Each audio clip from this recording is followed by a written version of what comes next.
We're going to be doing a deep dive into their project that they've brought to life here that is tremendous. It's got such wide reach. I want to crack the code of Pi Network. So I brought on the co-founders here, Chang Dao of Dr. Chang Dao and Dr. Nicholas Kokalis of Pi Network. Welcome to the Crypto 101 podcast, and thank you for joining us. Thank you. Thanks, Bryce. Thanks for having us. Yeah, so you guys are based out of Palo Alto, is that right? Up in Silicon Valley? Yes, that's right. Nice. And why start Pi Network? What was the grand vision that really got you guys to say, you know what, we're going to dedicate the rest of our lives to this project? Well, Pi Network was started combining all our academic and personal interest.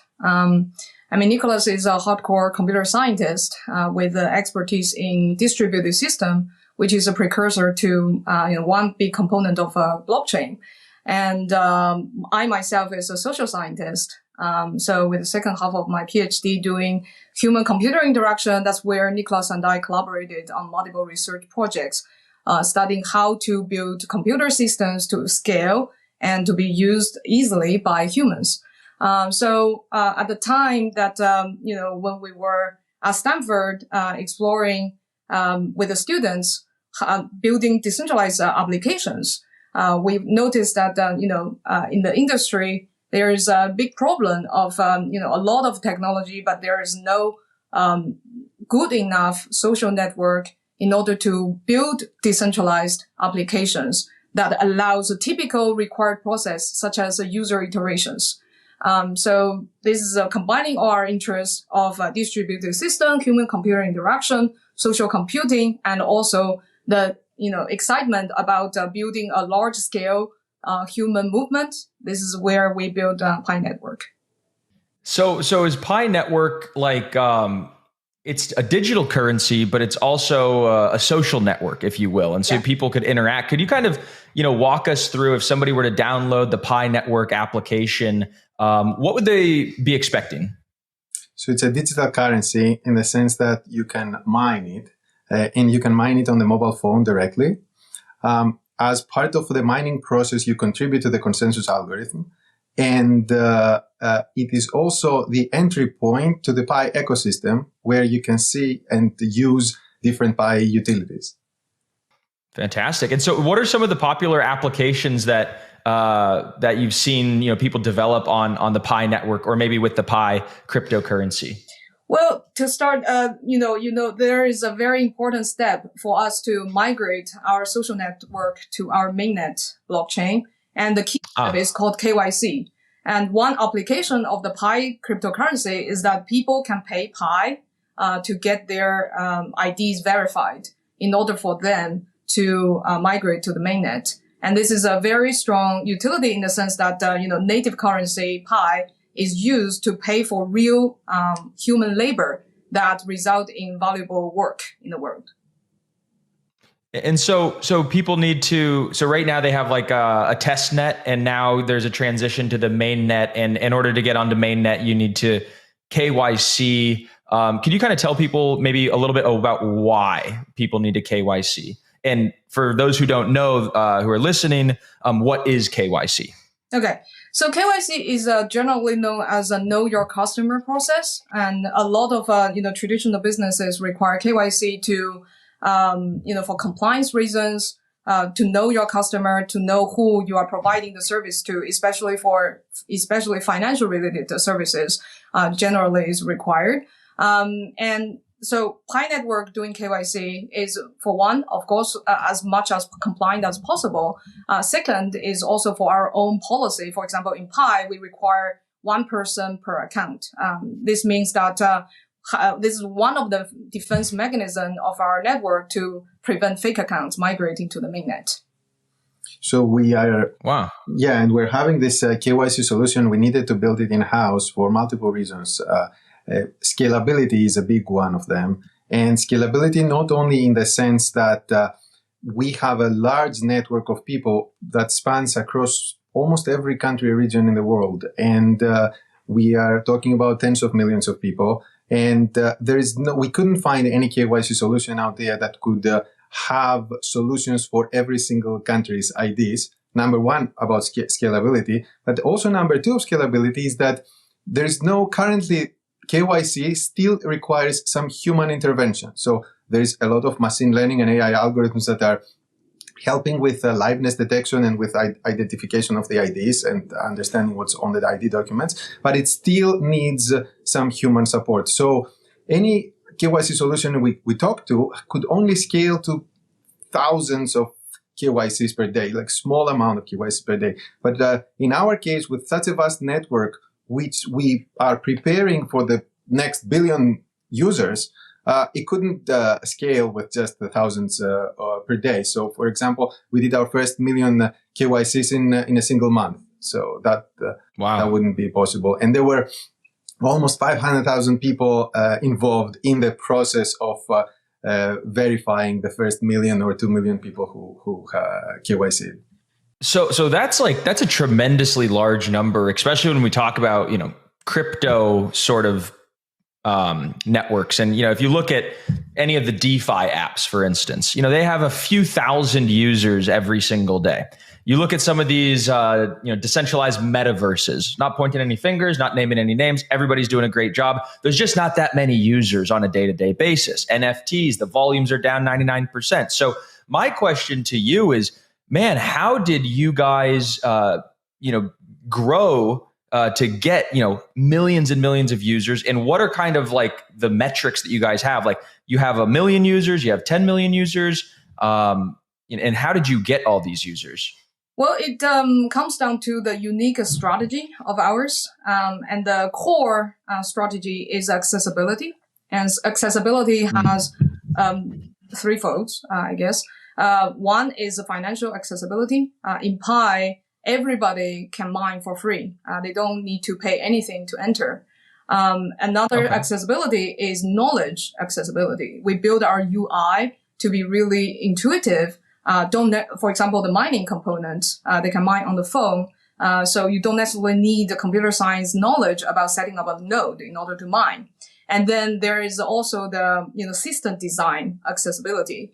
That is, in addition to people find it easy to mine, they also find it easy to use. So all these factors contribute to the accessibility. And also the strategy of accessibility also have the result of, more fair and more widely distribution of the cryptocurrency. So that makes us one of the most widely distributed. We are now at over 35 million engaged members and distributed in almost every country and region in the world, over 233 countries and regions of the world. So that's also ties into why our KYC process needs a comprehensive solution, because it's like every region. Yeah, it's got to have a global sort of approach as opposed to country by country. That's fantastic. And, so Pi Network, there's a cryptocurrency, there's a network, there's applications, there's millions and millions of users. What's next? We have the mainnet, but what are you guys trying to accomplish with mainnet? So a very special period, our strategy design is called enclosed mainnet. So our mainnet went live in this last December. We started our mass KYC, I think the first quarter. And then we are also in the process of migrating all these millions of people. The next is basically after migrating all these millions of people to the mainnet, we're building the enclosed network. Enclosed network means everything can be transacted within Pi, but cannot have external connectivity yet. The special design for this is to focus our attention to build utility and real utility without too much noises outside of the network. And of course, we acknowledge there are certain applications can only build with external connectivity, but there are internal enclosed type of utilities can be nurtured and built. For example, new type of social applications can be inside the enclosed environment to get it into the ecosystem to be a little more mature before we go to we call open network. Okay, interesting. So somebody downloads the app, they're mining on their phone, or are they staking, or is it like they're doing some type of hash or something like that? Okay, so so your question is, how does the Pi mining work? I guess your question, right? Yeah. So, mining, as people traditionally understand, is in the context of proof of work. When people think of mining, it's a lot of electricity, a lot of hashing. Okay. So, that's because proof of work require nodes to, spend, electricity to solve mathematical puzzles to reach a consensus. So it comes down to the type of consensus algorithm a protocol uses. Pi relies on federated Byzantine agreement, in which the consensus is reached not through burning electricity, but through a quorum, rely on a trust graph to rise from the trust graph. And inside the quorum, nodes send messages to each other, just like votes, in regard to whether a transaction is true or fraudulent, and help that reach consensus. Just by my description of how this mechanism works, these days any laptop can send messages to other computers. So the scale of the requirement for electricity is no comparison to the level that required by proof of work. This is the fundamental reason why Pi mining in the first place doesn't require electricity.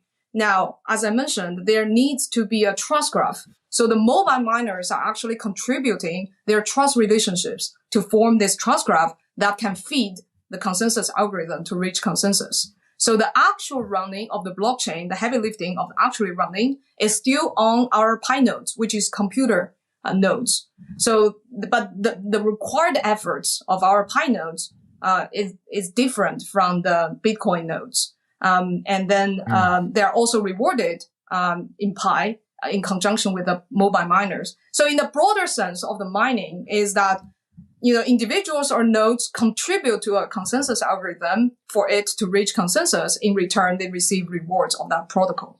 You guys envision Pi network ever interacting, or Pi network users ever interacting with their Pi tokens on other chains, right? Is it going to be this cross-chain future with, bridges or atomic swaps, or is it kind of going to be maybe like one blockchain to rule them all? What's your guys' view? Well, the sky is the limit. We are not here to enclose the world in just one technology. We are always open to collaborate with other technologies. We believe in open standards and open networks. We see what happens with platforms when they become too enclosed, and the power that comes with that, and also the impacts that they have to consumers. There is even in the news lately about new recent policies that the various application platforms, mobile application platforms, are constantly changing to enforce different rules. So we are always open. We expect that there's benefit in collaboration between platforms, of course.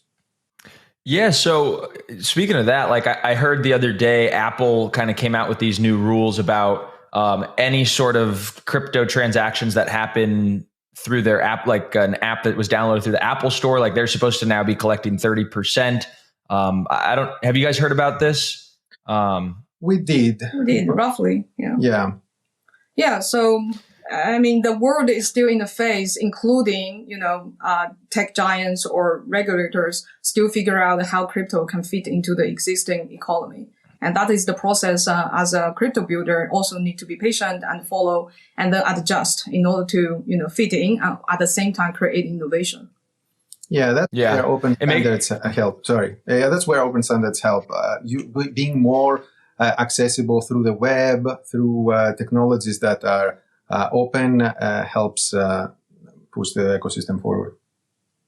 Yeah, I was going to say basically the same thing. Like they're kind of pushing people away from mobile and back to web. There could be this renaissance of like these open web-based applications as opposed to just like, mobile first and mobile only applications. So it'll be interesting to see. We, several years ago, we made a pretty unexpected move. We are all about user experience and producing a better user experience for our users. But at some point we did something counterintuitive to user experience, which is we had the Pi app and we created the Pi browser. Where that is counterintuitive because it asks people to install two apps. So it's more complex. And that was several years before this recent announcements. So in a sense, we have prepared ourselves with what we think would make sense to do to rely more on open technologies, web browsers, and things that don't completely enclose or rely on single entities to have a single failure point in the whole process. Are not limited only to one type of platform. Basically, we also have a testnet, or we also have a desktop, application. So. I see. Yeah. Yes. So many different access points for the application. Yes. And redundancy points to work on the web, to work on different infrastructures and technologies. Yeah. So tell me a little bit about your guys' experience as co-founders of, a huge network through the bear market, because, I'm curious, just do numbers kind of start to slow down? Does work morale at the office kind of go down, or, what's your guys' experience as a bear market builder? Well, I mean, from my perspective, bear market is not necessarily a bad thing for the industry. The bear market get rid of all the craziness and the noises, and force people to focus attention on, what is real, what is really useful, what is the real use cases of crypto. So I think this is the phase for real builders, and focus our attention to more substance. So bringing substance to the industry to get ready for the next wave of bull market. And as for Pi, we're basically shielded from that, especially because of our design of the enclosed network. Yeah, so the enclosed network by construction is shielded from any market conditions. So, for example, this KYC application that we have where people need to spend 1 Pi to KYC themselves, and that Pi is split across all the people who are helping you to get your KYC validated. During the bull market, it cost 1 Pi to KYC yourself. During the crash, it still cost 1 Pi, and now during the bear market, it still costs 1 Pi. So it was completely unaffected. But how much is 1 Pi in dollar terms? No, we don't. We don't have that, and because that is unknown for the current period.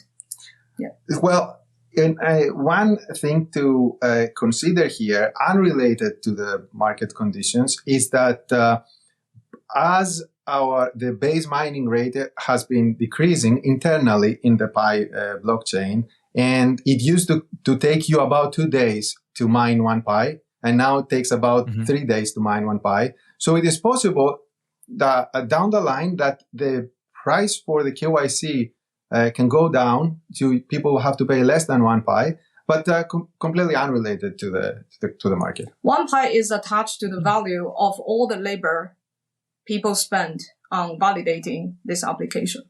So you can't take the Pi out and send it to Coinbase and cash out. You can't. Okay, yeah, that's the point of the enclosed network. Enclosed network, yes. Wow, that's pretty interesting. And so, like, during the bear market, do you guys continue to see just as many people mine, or do people kind of lose interest and stop mining a little bit? No, we don't see any big difference. Completely unaffected. Yeah. And what is their incentive to mine if the Pi network tokens don't have any monetary value? What's kind of the incentive for people to continue mining? Is it just because it's fun and there's a community and there's an experience behind it? Or because I always viewed the incentive for people to stake or people to mine is because they could earn an income from it. Yeah, I think it's more of we have the vision of building a utility-based ecosystem, and to really crack utility, it's not Rome is not built in 1 day, and to build a real ecosystem, you need a lot of infrastructure and you need a lot of attempts to try what it will stick and what is the real use cases. And along the journey, in addition to mining, we also educate our community about the way to achieve long-term vision. And also, in essence, our network is, free to join to start, and more fair distribution. Unlike, many other conventional way in crypto that tokens are sold, we never sold any token, and 80% are for the community and the network. So it's basically a more fair participation into this ecosystem to build the ecosystem together. It's not just, we are not just we provide the thing for the community. It's all the core team is only one participant of the network, and every user and member and developer have their responsibility to contribute to the network to build. And this network and ecosystem cannot be built in one day. And that's the mentality and that's the spirit of Pi community. How long do you think it'll take? Is it like a 10-year, maybe a 20-year plan for this to kind of, come to fulfill the grand vision? Or is it closer than that? I think it's hard to say, but, for the next 3 or 5 years, I think even for the general crypto industry is to figure out and overcome a lot of obstacles for the industry as a whole and obstacles for a specific project. For the industry itself, it has knowledge obstacle. How do people perceive cryptocurrency and the industry? There's a lot of disinformation and misinformation. How do we remove those? And then there is also the regulation obstacle, meaning that we need more clear rules. There is also the application obstacle. What the meaning is that we need to figure out how crypto or blockchain based service can integrate with everyday people's life to create actual use cases and useful services so that people use it for its intrinsic value, not necessarily as only, an investment tool. So they are using. What would some of those applications or use cases be? Like if you could put that into some concrete examples. Yeah. So one direction that the Pi Network and I think the industry are trying to have innovation. In addition to all this DeFi, the very native blockchain applications is the social applications that integrate with cryptocurrency. I'm not just referring to NFTs or games, which is a booming vertical of the crypto space, but also using cryptocurrency to integrate of designing social applications, not just copycat of the Web 2 type of applications, but using the incentive and disincentive systems of a cryptocurrency. Now you're at the time you can use the economic mechanism inside your app logic to create better content, to curate more high signal content than just in the information silo of machine learning. And you can also, use this cryptocurrency as a mechanism to motivate and mobilize and leverage the crowd wisdom. Just like our KYC application is an example of, leveraging the power of the crowd in order to scale certain services. Like this type of applications is, I think, for the next 3 or 5 years that the industry can explore and will have true innovation instead of a copycat of Web 2 or just, very finance related, and to explore different type of verticals of applications and utilities. And this is what Pi is trying to do, given that we are already at the advantage of having a big social network to start with. Yeah. So what do you kind of think of Elon Musk buying Twitter? And I just asked this because he tweeted out and was talking about, he goes, myself buying Twitter kind of expedites the timeline for X, the Everything app. And the Everything app is supposed to have, a crypto wallet integrated with it and, work and play and social and all this kind of stuff along with payments. And it kind of sounds like that could be maybe even a competitor to Pi Network. Is that how you guys think about it? We don't see things as competitor. And this is so new. This is so new industry. Every type of innovation is welcome. And also the fact that, I don't know what Elon Musk thinks about this, but the fact that he, have Twitter and then also interested in crypto as demonstrated. The fact that these two, social network and also crypto, merged together seems to be in line with what I was describing just now. Like in the social, vector, there might be innovations using cryptocurrency. Yeah, and in a sense, the strategy he proposed makes sense. So he said we need to take Twitter off the public market so that we don't have these external dependencies where Twitter may want to take some non-conventional, non-consensus moves, which if you do it as a public company, you have to look at how the market price of the stock of Twitter would go. So removing those external interferences, then you can try to focus on innovation that will be a long-term innovation. On the short term, if it was maybe loses money, less advertising, something less about the company, but in the long term creates a better product. And that's, I think, what he was trying to do there. In a sense, this is similar to our strategy for enclosed network. So we have the enclosed network right now to completely eliminate all the possibilities of people trying to use Pi for quick success of X, of Y, of Z, and focus on long-term utility, long-term usefulness for the world. Mm-hmm. And all this, I love it. All these social applications, it's not something that, you try it once, it goes very viral. It takes so many attempts. That's what I meant by attempts. So many iterations, so many different versions, how to integrate it. And the more developers join the space to give more attempts, the higher chance the whole industry are going to actually find the real utility that every day you hear drivers talking about, I'm using this thing, crypto-based service for this social, experience instead of just only on exchanges. Yeah, no, it reminds me of I watched this documentary actually about Elon Musk and starting SpaceX, and he iterated many, many, many times on the rocket ship to have, consumer flight. But he blew up the first 3 rockets on accident, right? So nothing's ever perfect the first time. But if you want to have true long-term sustainable innovation, I also love the analogy of, him taking Twitter off the public market, because the things that he'll do to that company after he purchases and go private, he will have if he still had public board members and public shareholders to a fiduciary obligation to them, the experiments that he would run and the innovation, while it might, affect the stock price negatively, it could actually be long-term, a net benefit. And it's pretty clear that, that's what he's going to be doing. He's going to be doing a lot of experimental, fun, innovative things, a lot like what you guys are doing with the Pi network. And so I'm excited to see how everything turns out. I'm excited to download it and get Pi mining myself here. So guys, I really appreciate you coming on to the Crypto 101 podcast. If anybody who is listening is interested, they want to learn how to mine Pi, maybe get involved in the ecosystem, where can we direct them to? And we could link some stuff into the show notes. Minepi.com. That's easy. Minepi.com. Yeah. How'd you guys land on the name Pi, P-I, 3.14, right? Yes. I guess we're all geeks.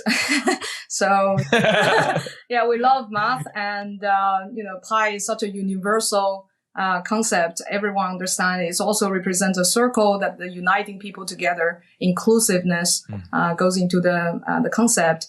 And also, Nicholas has a Greek descent. It's a Greek letter.